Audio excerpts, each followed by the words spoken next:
Welcome to the West Virginia Department of Education's video series on Flipped Classroom. In this series of very short video clips, we'll be talking about what is Flipped Classroom? What does it look like? Does it work in West Virginia schools with our state-of-the-art technology and filtering, etc.? We'll be talking to students and parents. How do they react to it? And most importantly, we'll be looking at, does it actually work? Enjoy.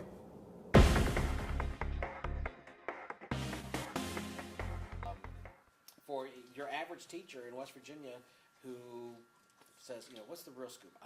Hearing it from Mark is one thing, blah, blah, blah, pie in the sky. We'll want to hear. Okay, I'm going to tell you exactly, because, it's not all pie in the sky. That's there's a lot of good, yeah. But like I say, there's some bad. We're just trying to work it out. That's perfect.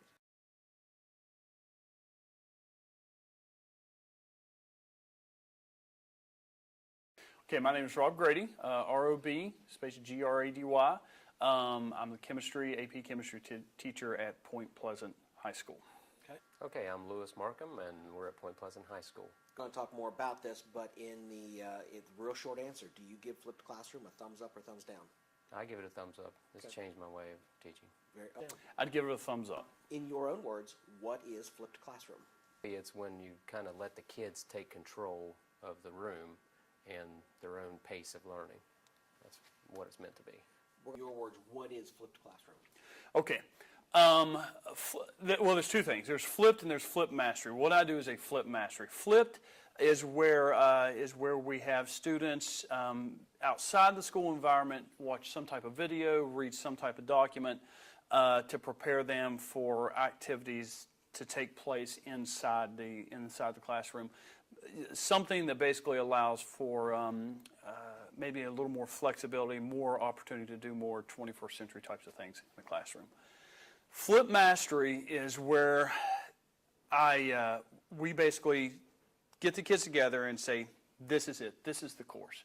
These are the worksheets, these are the concepts you need to know, these are the lectures, these are the labs, these are the activities, these are the projects. This is what you have to do. It's all here. I'm here as a resource. Go at your own pace. Go.